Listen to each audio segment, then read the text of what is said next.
Oh, I want to talk about one more thing, Stan, before we Yes. stop this. So first of all, What were we fixed doing? indexed annuities. Oh God. It is, but let's think about this for a minute, Stan. Oh First of all, no, I read Jason. I read his article. no.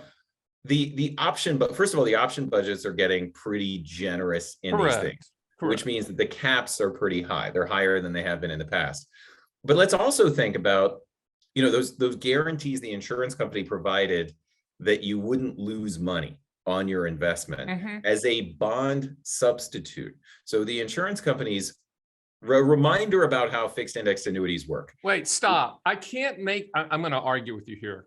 You cannot put fixed index annuities in the same categories as a bond. You just can't, Michael. Come on, man. Well, I mean, if you look at the historical long-term performance, they're pretty close to a corporate intermediate term bond over time.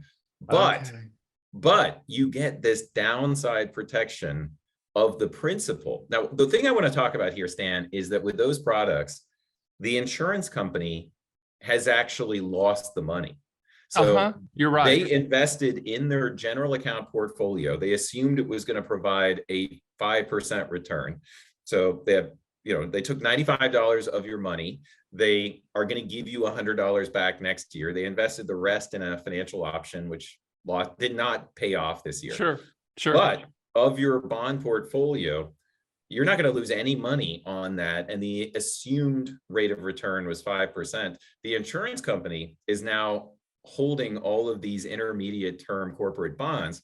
They saw this tremendous loss in their general account portfolio that they cannot transfer to you.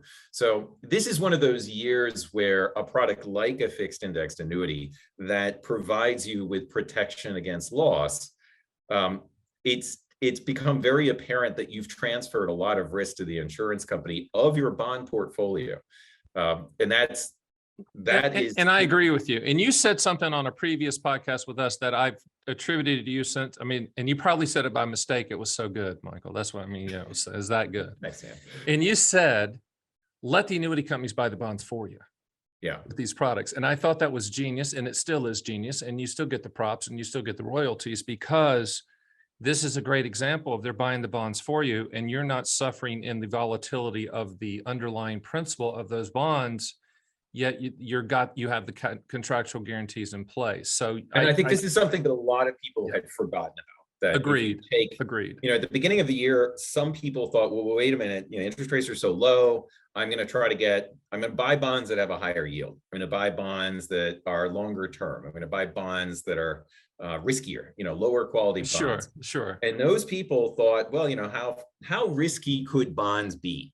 And by the time we get to October, the Vanguard long-term corporate bond ETF is now down more than 30%.